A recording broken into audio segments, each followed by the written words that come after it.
to the Grind to Growth to Greatness podcast. The best and brightest entrepreneurs, CEOs, creators, athletes. We'll talk to them all, and we'll get the good, the bad, and the ugly on how they made it. Decoding the secrets of success. And now your host, Terry Barr.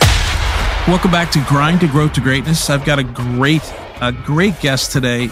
She is an inspiration. She's an athlete, and I don't know if she'd call herself an athlete first or a cancer warrior first, but I think probably she would recognize herself as an athlete. She's been a runner for many years, and I've known of her and knew her sister pretty well in my business. But she has done some amazing things. She's still working hard at her diagnosis, and I'll let her talk to you about that. But what she has a pretty amazing story, and it's still ongoing.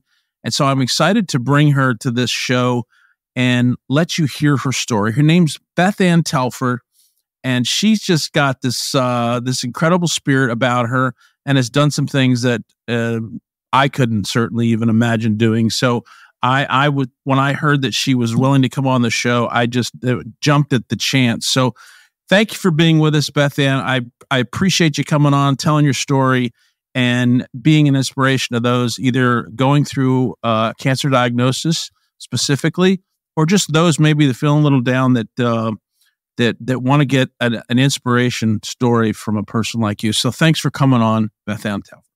Yeah, thank you for having me. I appreciate you reaching out and letting me tell my story. Yeah, well, we're happy to have you.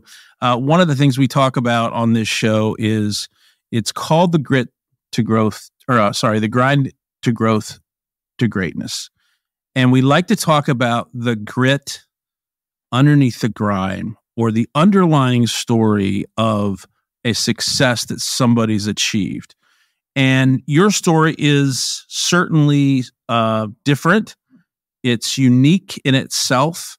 And so I want you to start from the beginning. Tell me about how you grew up. Tell me where you grew up. Tell me about mom and dad, and really what drove you, first of all, to be the athlete that you are. You're a consummate runner, a consummate athlete. And I just want to hear a little bit about your background before we jump right into what the meat of the story is about. Well, I'm a Camp Hill borough neighbor. I grew up on Dickinson Avenue there by College Park. I have such fond memories of that area being my hometown of Camp Hill. And then we moved out to Mechanicsburg, where I went to Cumberland Valley and started my athletic abilities there by in the summer of my freshman year. I joined the seniors doing field hockey camp. Okay. So I was there, and I was just getting in shape and working out and trying to figure out if I really wanted to play soccer, which I was doing for Cumberland Valley, or play field hockey. Well, it ended up like I really excelled at field hockey, and I got picked. So I never played freshman ball. I went right to the senior ball. Right. It caused a lot of controversies with the girls that were giving me the rides to senior camp during the summer. Yeah. But I ended up playing senior ball, and I still to this day keep in touch with my coach. She was my huge mentor, and my father just loved her. Terry Furster, who now lives in Hershey, and she has followed my journey, and she has great memories of my dad at that time, where families could be right there and have cowbells, and my dad had an air horn, but my dad would physically run down the field beside me on the sideline, yelling at me to, get my stick down, shoot, anything. He would be kicked out if it was today, you know what I mean? Yeah. But it was just great. It was embarrassing, but then it was like, he never missed a game, never missed a game. So I got my athletic ability, from my father, and that push. And I just remember him always being there even to the last event that I did when he was alive at the finish lines and encouraging me, not to the point where I didn't want to do it.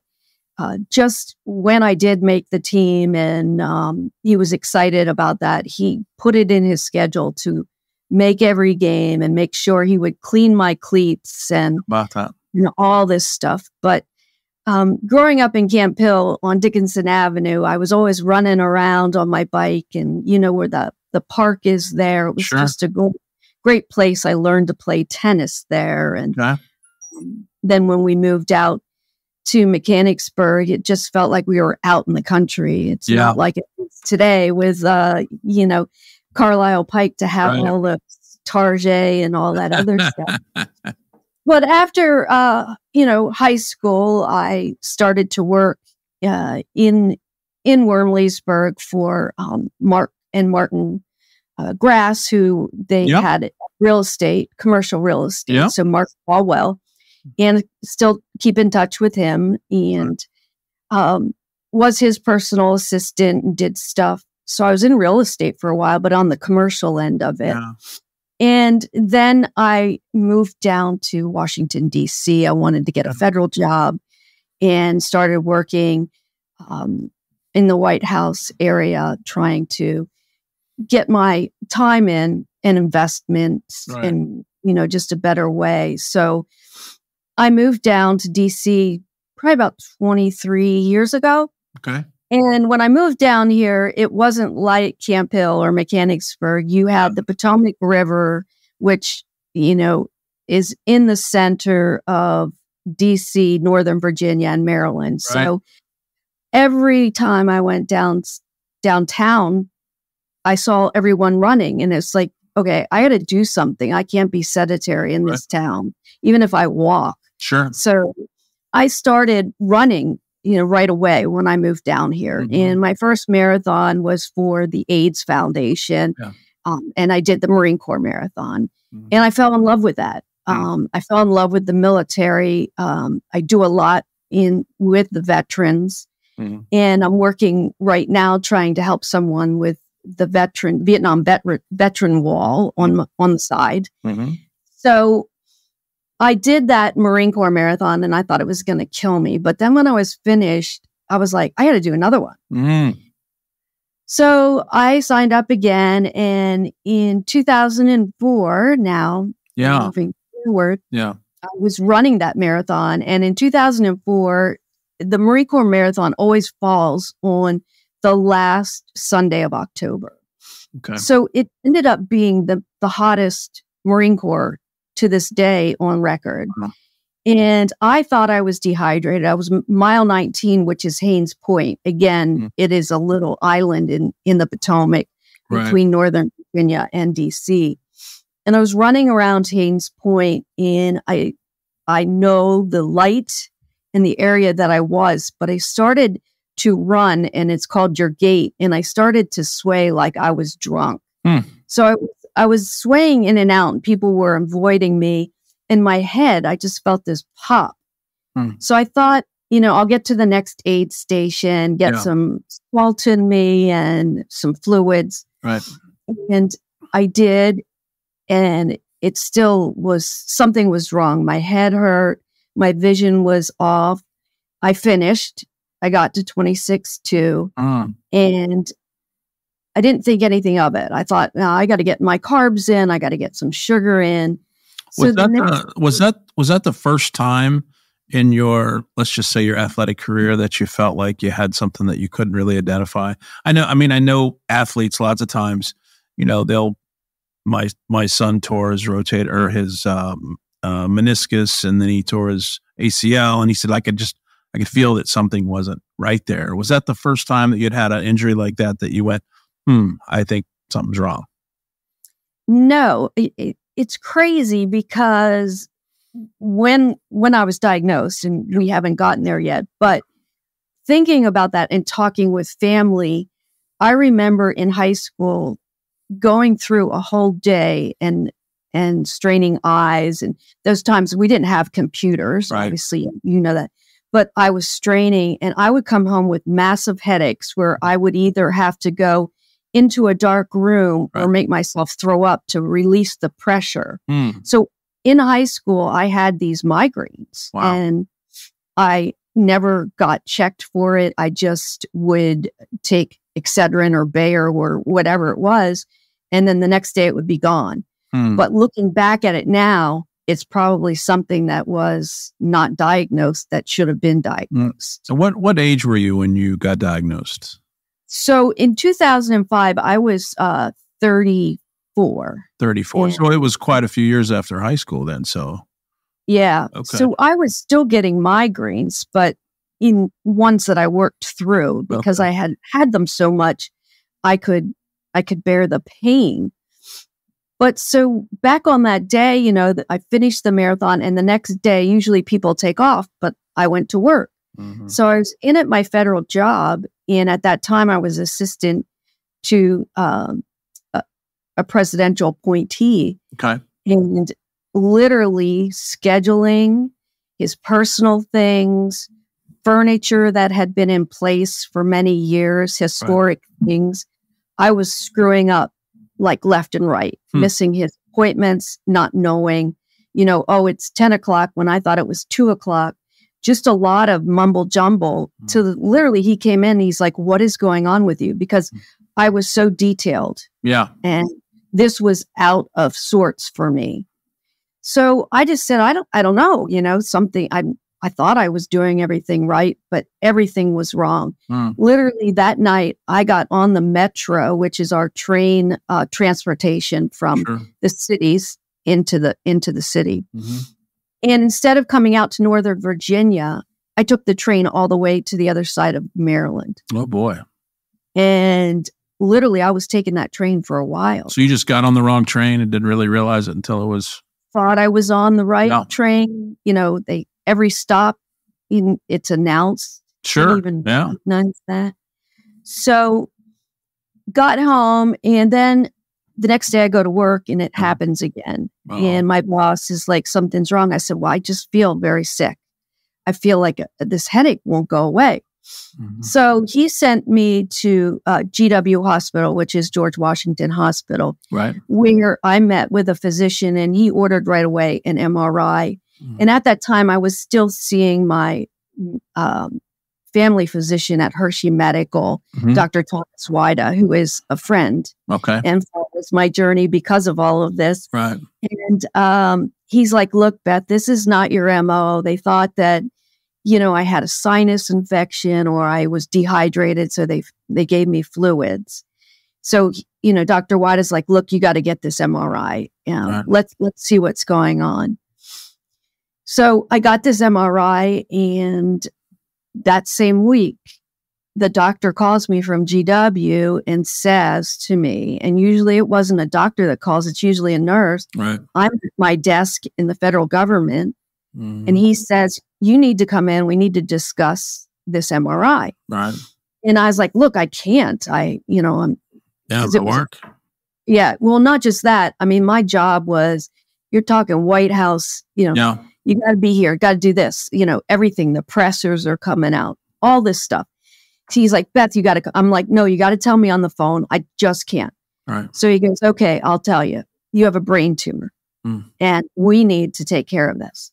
So I was like, well, what do you mean? What's a brain tumor? You know, I had never heard of a brain tumor. Never.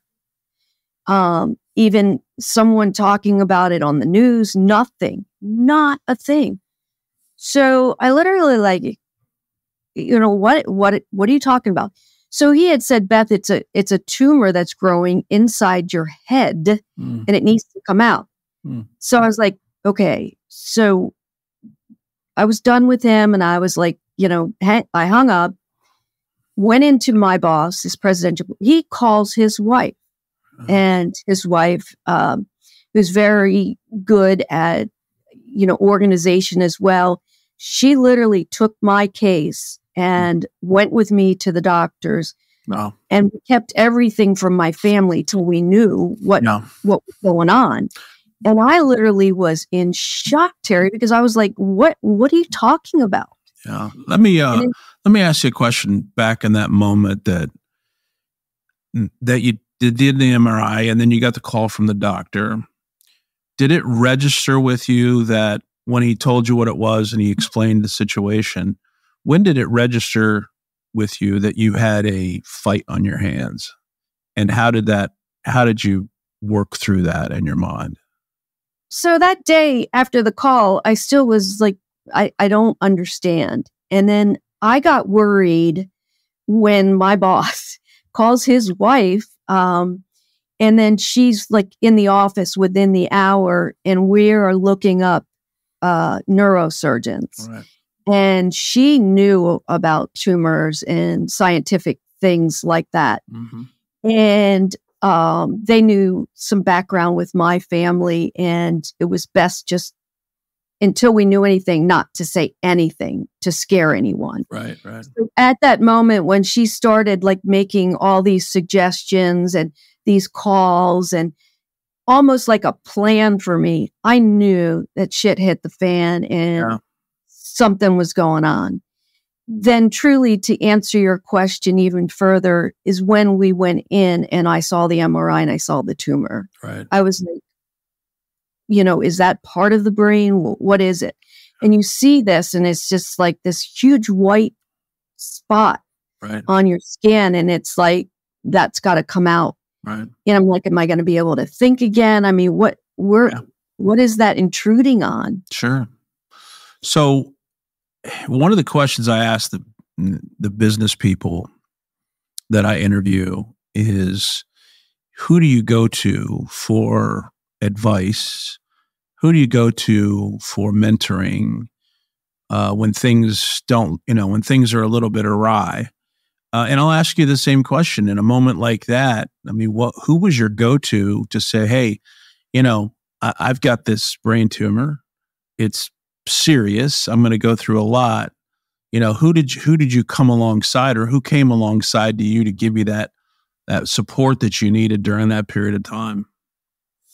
Well, again, I'm going to go back to my boss's wife. But I, prior to that, I started to tear up when you asked this question. It was my father. My father was my hero and my best friend. And, there was no man that I was ever going to meet in my life that would ever come close to him. Of course, it's a different love that I have for my father. But I cry because I wish that he could hear this. Some people say he's listening in, but, I so bad wanted to pick up the phone. But I want to skip forward a little bit because when the doctor took me in for my first brain surgery, my father was the last one to say goodbye to me when I was in the hospital bed. And he pleaded with Dr. Brem to take him. And why is this happening to my baby? And my dad actually had a breakdown. And so I had kept it, and it was hurting me so much. I had kept this secret about my diagnosis because we didn't want to upset my family. Sure. We literally waited to tell my family till we knew, like, 1, what the prognosis was, 2, who was going to handle my case, 3, where was I going to do rehab? I mean, there was a whole plan for me. And we went around and went to 5 different facilities before we found Hopkins, which was good because Hopkins is, right down 83. Sure. Right there in DC. Yep. Mm-hmm. Yeah. So that was the best place, and the only doctor, Dr. Henry Brem, that wanted to touch the tumor, because the tumor, there's a tail to it, and it's wrapped around the major blood vessel to the brain. Gotcha. So that's why, it's still in there. I stutter, which you can kind of hear once in a while when I'm tired. So, that's another reason why I've had several brain surgeries. Mm-hmm. So we, Nora James, was the person that I leaned on, as well as my partner. him and the James, and we just kept it quiet. When we knew that, I sat my whole family down. I sat, Michelle and my older sister, Amy, and my mom and dad. Right. And what happened is I came home and I said, I needed to talk to you. Well, one, they thought, well, she's pregnant or she's getting married. Yeah. None of those. So literally when I told them, it was just like, silence, and no one could. Could believe it. Yeah. No, not at all. Mm-hmm. And for someone back, almost 20 years ago, you didn't hear about brain tumors.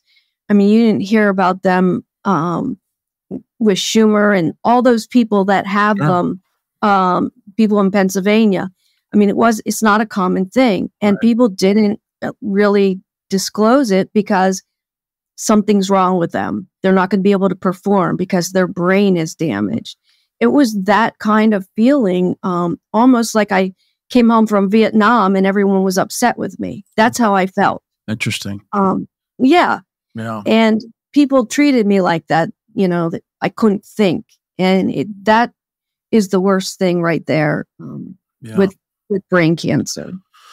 So, during, or at least initially, when you got your diagnosis, you got your plan in place with your boss's wife, and you knew your doctor. And from that point on, when they did the first surgery to the time that, and I don't want to dismiss any of it, you can talk about all of it, but from the time that you had your first surgery to when you mentally said, okay, this is what I'm faced with, here's what I'm going to do about it, and here's how I'm going to approach my life going forward. How long of a period of time was that for you? I 2004, I did Marine Corps, and that's when this happened. Mm-hmm. And then, I had my first surgery 2005 in the beginning of the year. Right. And I came out of that, learned to talk, walk, and eat again. Smells, hair, was different. Right. And I really was mad. I mean, mad at the world. And Dr. Henry Brem, who I told you, he's just a great friend, not just a doctor, not a neurosurgery, sure, just a friend. He said, let's take a walk. So we walked over to the Children's Center of Hopkins in the Neuro Center. And he says, a lot of these kids aren't going to go home. And I was like, what are you talking about? And he said, they will probably either die here or die soon after because their prognosis isn't good. You have a choice to get better and fight. He goes, how do you think the parents feel of these children? And I thought, you know what? I have gotten a speeding ticket. I graduated from college and school and all that. I've kissed a boy. I've been, all these things. And these kids, some of them weren't even in first grade. Some of them didn't get to go to high school, didn't get to try out for senior ball, didn't know love. Yeah. So that is really, truly when I thought, you know what? I have a story here. I have a journey. I can do this. And then to top that off, my family, I rehabbed back home with my parents and my sisters. Mm-hmm. And there was this race in Camp Hill Borough up at through College Park. Sure. It was run at the church there in College Park. And we did this race. So my whole family, except my dad, and we were going to walk it because I couldn't run. And it was soon after my surgery. I had a bandana on to hide my head. And sure. People didn't know. I was embarrassed. And so my sisters and my mom and I start walking. And my mom's like, you're not going to run. I was like, no. I was afraid to run because there was a hole in my head. And, when I moved, it was moving around and it felt like jello up there. It's just the weirdest. I can't explain the weirdest feeling. So we walked it, and I've seen these people running, and I was like, when I do marathons, I always was running, and I was like, I'm going to beat that girl ahead of me. Right. Then beat her. Then it's the next girl, So we're walking this event, and we get halfway through, and we're up by Trinity Lutheran Church, and my dad's there, and I didn't know, but I just hear this, Beth, you can do it. You can do it. Wow. And it was my father. And it took me back to those days of him being right there at every sporting event of mine, yelling, telling me that I can do it, pick it up, do it. It was that time where he made me run. My sisters and my mom are trying to hold me back. My father's yelling at me. And who do I listen to? Is my hero. Your hero. I finished that race running. Now, not back at an 8-minute mile that I used to do, but I finished. Well, and the only reason I finished was because of him. Well, and the obvious question for me is like that. I mean, you have brain surgery and you have a hole in your head, and you're recovering and all of those things. I mean, what did your doctor say when you called him and said, "Hey, I just ran part of a race"? What did he say to you? He says, "You're crazy. You've got to learn to walk before you run." And it was the same thing when I literally went in there to get his permission to do the World Marathon Challenge, the Ironman, and another Marine Corps. And that was in backwards order that I just told you. Yeah. But every time I went in there, I kind of did it slyly and got his approval, because the charity that I was working with at that time, Accelerate Brain Cancer Cure, they needed a clean bill of health. Of course. Because they were actually friends with Dr. Brem in the community. And I just did it slyly. And each time, he was like, "Sure, you can do that." When I was talking about the 7 marathons on 7 continents in 7 days, he thought it was, over a long period of months. You ruined. I was like, I got this. You ruined the surprise. So for all you listeners out there, I mean, she's got such an amazing story on so many different levels. It's like peeling an onion back, and every time you peel a piece back, you go, "You did what? You did what? You believed what?" I mean, it's pretty amazing. But just for you to get out and be, a couple weeks out of surgery, and then run in Camp Hill, and then get inspired by your dad again, and then all of a sudden there's the Marine Corps Marathon. Did that happen first, or was it so the Marine Corps Marathon happened next? And for those of you that aren't runners, it's 26.2 miles. And when I was a younger guy, the most I ever ran was 12.5 miles in one sitting. And it's nuts for people that run. I don't know how you do it. But you finished the marathon, and what happened during the marathon at mile 19? So at mile 19, my friends, every year until this day, and this year they'll do it again. There's a little, almost like a real estate board that they put out there that has my name on it. Wow. Has the years, how many Marine Corps I've done consecutively. Yeah. And I stopped there, and I just look up in last year, I looked up for my daddy, and I just look up and say, this is not going to get me. This point is not going to get me. It is not a stopping point for me. No. I'll stop and just kind of like memory but I've had so many people run with me, beside me, literally and figuratively. And it takes a village to be the person that you want to be, at least in my life with my journey. Sure. And I should have had that. I'm very lucky that I have a very supportive family network with my sisters and my mom.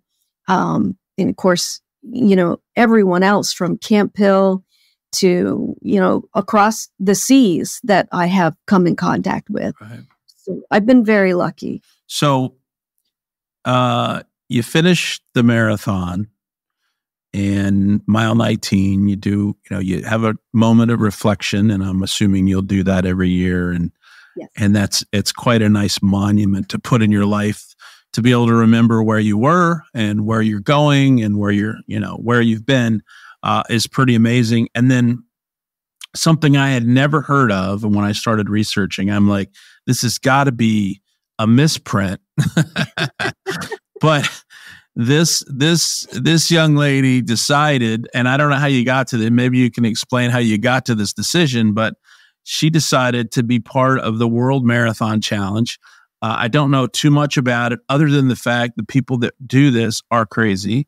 7 marathons in 7 continents in 7 days. That is absolutely consecutive days. Yeah, unbelievable. Consecutive days, which just makes it even worse. So how in the world, one, did you find out about this? And two, how in the world did you just say, you know what, I think I can do that? That just seems like unreasonable to believe anybody can do that. So tell me about that little moment, the decision, and tell me a little about that journey. Yeah. So to just back it up, is I've had these people, like I started a team of people on my journey to raise money and awareness for these children that Dr. Brem had said about. And then my father would read the Patriot News, still, not online, but the physical, right, and would find these people that have an issue. And there was this little girl in New Cumberland that went to Bible Baptist that had a brain tumor, and they were having hat day for her to hide her head. So sure. they made hats, or they wore them, and then they donated money. My dad would tell me this, I'm down in DC still. Yeah. And he's like, you got to reach out to this kid. You got to help him fight. And it was a little girl, and she was in kindergarten. Now she's graduating from high school, but it was all these people that I was fighting for. And my friends, when I started this team BT, they would find these crazy things for me to do to back up, the funding. Yeah, for sure. The first fun thing they found for me was the Ironman and the World Championships in Hawaii. So I did that.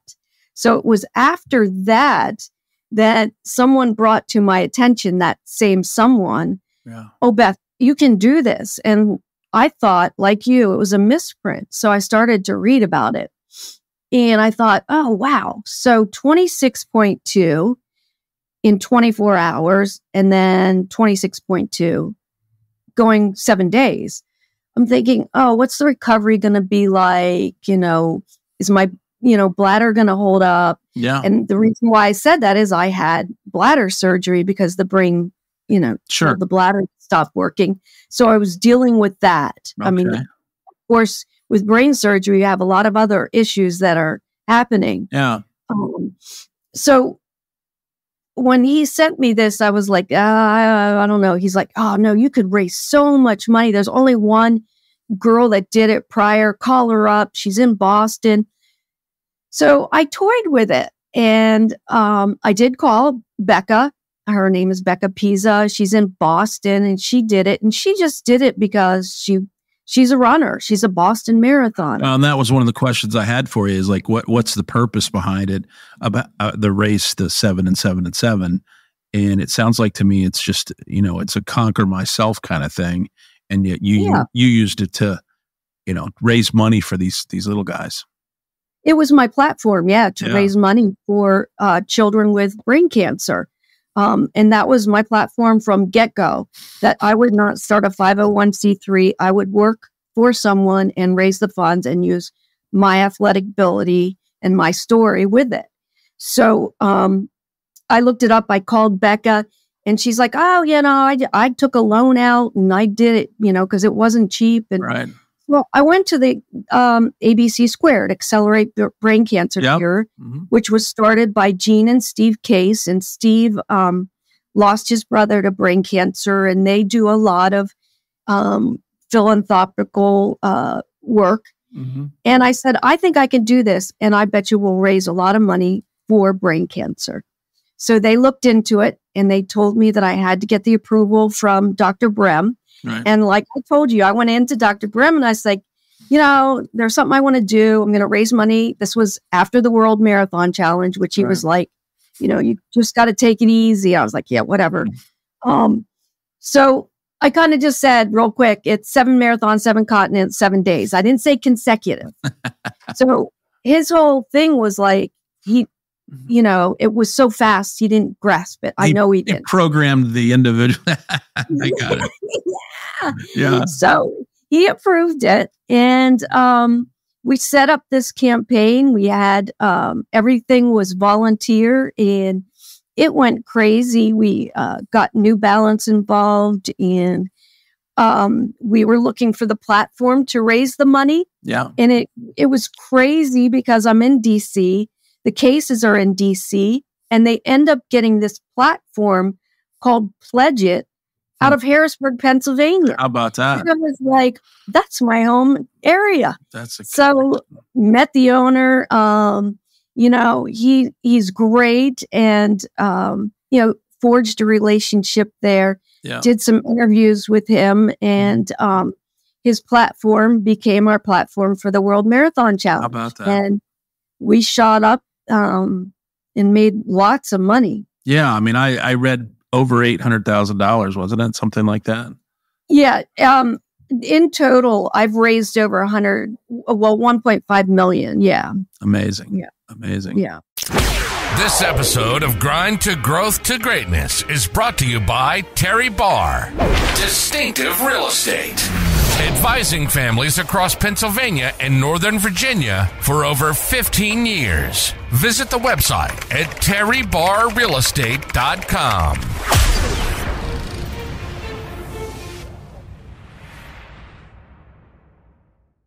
So I want to stay on point as far as your journey, but tell me about that 7 days, what you went through, obviously physically and mentally during that period of time, and how did you navigate that? I mean, you have a team around you, obviously, but running is a very personal, lonely thing at times. So tell me about that physical journey and that mental journey and what kept you going. Well, we set up this great campaign and kids were decorating my shoes. This was even before the NFL did it. I always had my shoes decorated by kids with cancer. And ABC Square put out a campaign where you could send in your drawings. And I had an artist that was a firefighter in Arlington at the Pentagon. And he painted, 14 pairs of New Balances. So every half marathon, there would be 2 pairs of shoes in each country. Yeah. So there was 14 different pairs that he did. He would put the country on the one side and the kids drawing on the other. And they were beautiful. There's pictures of them out there. They were auctioned off, some of them. I've seen that. Yeah, and that kept me going. And the kids also wrote to me, which I opened up on in between flights to the different countries. Sure. But I had a lady that came with me that took care of me with my medication. Mm-hmm. We were hanging the bags of IVs for me from the overhead down. And when our first stop was Antarctica, and that was tough for me. It was so isolated. I got scared and I called home to talk to my parents. Yeah. And I had to hear my dad say, you can do this. It wasn't that I didn't want to go forward. I was just scared. And I'm scared because in Antarctica, there's only like this little base camp. And we were running through the airport on the landing, just circles to do the 26.2. Yeah. And that was probably the best because I had a guy that was out there for an explorer from Northern Virginia with a group. They came in a day early to watch us run, and he cross-countryed the whole thing with me. Is that right? That's awesome. And there's pictures of him at the end. So he got me through that one. But that was amazing to run in Antarctica. And then, the next one we went to, there seemed to be someone at every country that wanted to be with me. A little support. And even the other runners were like, how did you do this? And we just had such a great campaign that when I got to Miami, which was our third stop, my parents were there. Oh, that's beautiful. Huge group. What a beautiful, it must have been a great moment. Yeah, it was, to see my dad and then for him to say, can you hurry up? You know, I want to go get some dinner. It's like, Dad, I don't have time for dinner. I am getting on the plane. Yeah. I didn't shower for 3 days. Yeah. I had my hair braided. Yeah. It was great. It was grueling. A lot of people had dropped out. We had how many started the there was 22 of us, 21 of us, and like 19 finished. Okay. But my famous thing on this trip, and he doesn't let me, say this too often, is Ryan Hall, who is a Olympiad. Okay. He was running it. And I beat him on a marathon. I have to tell you that. Yeah, he got hurt. He was like, he overextended. Those guys don't say that part. Don't say that part. You can say I beat him. Don't say that he got hurt. I beat him because he wore his body down. Yeah. Where I was just slow and steady because my coach totally turned me, to go slower for longer distance. Now, and that's how I got through it. Did you guys take? Were you all you folks on the same plane, or did everybody have their own individual plane, or how did that work for you? No, we were all on the same plane, so it was all first class too. It was big seating, and you could recline back and sleep. And we were on the same plane the whole time. Now, was that plane sponsored by somebody, or was that part of your fee?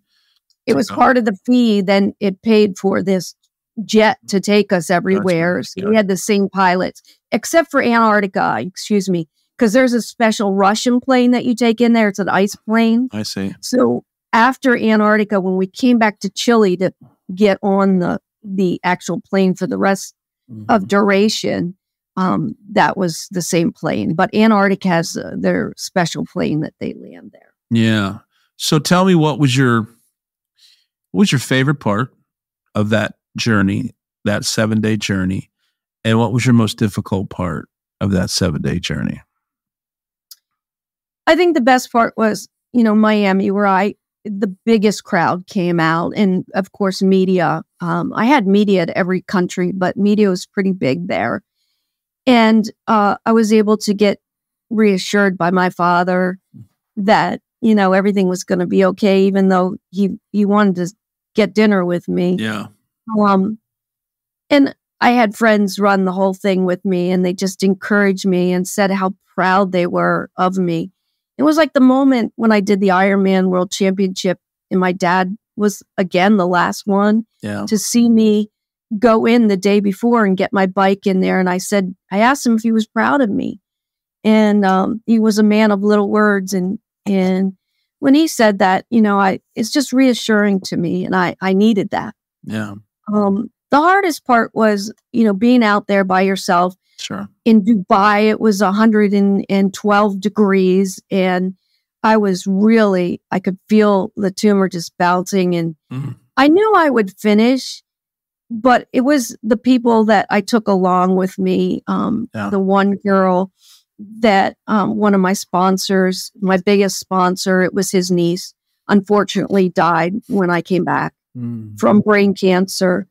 And the hardest part was finishing. I wanted to keep on going. It was crazy. When I did my last marathon in Australia, I was just so high on my running, getting it, done for a gentleman that came down. Where we ran was along the beach, and then there was a cliff. And at the top of that cliff, he was telling me there's a children's hospital, and that's where his child succumbed to brain cancer. I literally left that marathon with one shoe. He took the other one. How about that? Yeah. Yeah. And he stayed that whole time. He missed work, and he watched me and encouraged me. And he was the one person that, is a huge fighter for children with brain cancer in Australia. And, just that feeling that I was able to give him a little bit of his child back and like, look, I'm doing this for you. Yeah. This isn't about Beth Ann Telford. And he stayed there, missed his work, and I didn't even know him, never met him. He just heard about me and instant friends. And he just wanted one shoe. Yeah. Yeah, that's an amazing story. And you never know. When I interviewed one of my previous guests, she is a cancer survivor. And I've always felt, and I don't want to speak out of turn because like you asked me before we started, have I ever been diagnosed with cancer? So I don't have a real life example for me. But I wonder sometimes if the things we go through, the sicknesses or the cancer or the problems in life are literally for other people to see.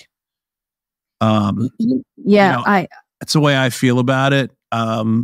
Somebody's watching Beth Ann Telford. Somebody's starting their own journey. Somebody's starting their own nonprofit. Tell me about how that makes you feel, like that you've got a whole group of people that are watching what you do for them. Your point is so valid. My mother always told me there's lows and there's highs. Of course. You battle depression when you have cancer and you wonder, I couldn't have kids and will I keep a job? And, even in my family, my cousin died of a brain tumor and his birthday was Monday. And every year, I'm texting and saying, look, we're doing this for Nate. Right. But, a week doesn't go by where I don't get a call or a text or an email saying, look, I have this friend whose child was just diagnosed. Can you help them? I'm at the dermatologist and my doctor comes in without the nurse. And she says, Beth, I need to talk to you. I thought she was leaving the practice. Yeah. My daughter, 11 years old, has a brain tumor. Oh, boy. And I was like, you're kidding me. Yeah. This is my doctor, and I'm the one that's supposed to be going to you, even though she's a dermatologist. Still. It's like, so, I have forged these relationships in an odd way, but my mother had always said, there's a reason behind this. Yeah. And I didn't grasp that until I started seeing this person, like the little girl that my dad in kindergarten is now graduating with high honors and headed to college. Yeah. And we're writing referrals for her and references. And it's like, you have pushed through, and she has really been a mini me where she's talking. She works for a nonprofit there. She is a volunteer at Hershey Medical to give back to other kids. When I hear these stories, it's like, it's rubbing off in a sense that. Yeah, it must be thrilling to have a part in some of that. And an encouragement. Obviously you're doing this because people are reaching out. You have a connection, and unfortunately it's brain cancer, obviously, but it's a connection, and you're doing that. It must bring, and you can talk a little bit about this, but it must bring a certain level of, gosh, I'm truly helping people, and this is encouraging to my own spirit, encouraging to my own heart, because I have to believe that helps you get through on a day-to-day sometimes. Oh, yeah. Yeah, definitely. Even the challenge of work, I'm still working for the federal government. I've moved up in positions, and, there's always those challenges where at the end of the day, I'm wondering, am I doing my job good enough? And do I cross the T's? Did I write a sentence right? Did I, look at it backwards because my head? Right. You're always watching that. But in turn, I do things like do these podcasts. Sure. Or I help and do a college, reference, or there's a child that's sick. I write them a note. A friend of a friend can you call Dr. Brem? So I'll send him a text. All these things. And I look back on it. And when I was, dusting myself up for this, because I haven't done one in a couple months, I was thinking, wow, I was ABC News, Barstool. Man, I did that. I forgot about that, know. And then it's like, I referenced this, and then people that commented on it that say, hey, I can relate. Can you reach out to me? It's like, sure, I'm not getting paid for this, but it's that high I get. Like, I didn't want to stop running that last marathon in Australia. Yeah. I felt good. The only thing I came out of there with was like blister on my big toe, and I lost 12 pounds. I was going to say, you must have lost some weight, and it's amazing you only had one blister. That's incredible. That's incredible. Yep. Well, listen, I guess the other thing that I want to talk about just briefly before we tie it all together is what's next for Beth Ann Telford. I mean, you're still fighting every day. You're still out there, sharing your story. And gosh, we so appreciate that, what you can bring to the listeners. But what's next for you? What goes through your mind? And do you have any big plans for whether it's running or business, or what do you think's next on your plate? Well, as you know, and I'm sure some of the listeners that are in the area know, I lost my father 2 years ago. Yeah. And that has been the hardest journey of my life. Everyone thought, this cancer is, it. But I never had the death of someone that close. Yeah. And I was having all these other deaths and thinking about my own and, getting my funeral ready and all that, because I had to do that. Right. My will, everything. But the loss of my father just hit me hard, and it still has. And I kind of gave up after December when he passed 2 years ago. Tell me about that. Yeah, depression hit, and my dad got to the point where he was in his last hours. He went for 11 days without eating or drinking. And I had power of attorney and everything. My mom was still, in control. Sure. I had everything. Yeah. I had released that over to my sister, whom Michelle, and in the last hours, so that she would go and see him goodbye, because I couldn't. I resent that. And not that Michelle didn't do a great job. She's probably the best out of all of us other than my mom. But I just totally, I couldn't hear that, like, Beth, keep going. Yeah. And, everyone says you see these cardinals, or, I have faith, believe me, but I worry, like, where he is. And I had tried to run in DC. They had the DC half, and I was with very close friends that were worried about me. Sure. And I was training, and I am in probably great shape for my age. And I ran probably about 100 yards, and Michelle was there on the sidelines, and I walked off. And something was in my head that I couldn't get out.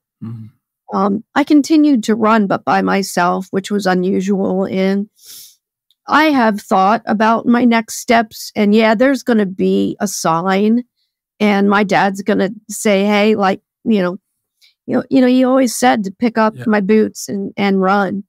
And I think that's going to happen. I have been running. I'm in great shape. I could run a marathon. I'm running Marine Corps this fall. Okay. But as far as a big thing, that's like kind of a hidden gem right now. There is something's in the works. It always is. Yeah. So, to use my platform once again, and unfortunately, you know as well as me that there's going to be more cancers out there. Sure. And brain. And we really need to bring light to brain, not to say anything about breast cancer that's bad. Of course. Our funding is so terrible, and our our level of being able to have something to help us to cure cancer is so antiquated. We need to step it up, and especially for these kids.